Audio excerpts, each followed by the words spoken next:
Orasyon kontra sa mga aswang. O Diyos na makapangyarihan, antayan mo ako sa gabi at dilim. Itaboy mo ang nilalang na may masamang hangarin. Palibutan mo ako ng iyong liwanag na hindi kayang lapitan ng mga aswang. Lakasan mo ang aking loob at katawan. Amen. Bigkasin lamang ang mga orasyon na sumusunod ng 3 beses at iihip sa isang basong tubig at inamin. O di kaya ay iihip mo sa iyong dibdib.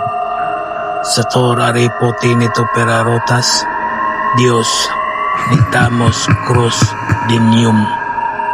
Dios nitamos cruz dinium. Dios nitamos cruz dinium. Amen. Gawin ito sa araw na may nararamdaman kang papalapit na aswang.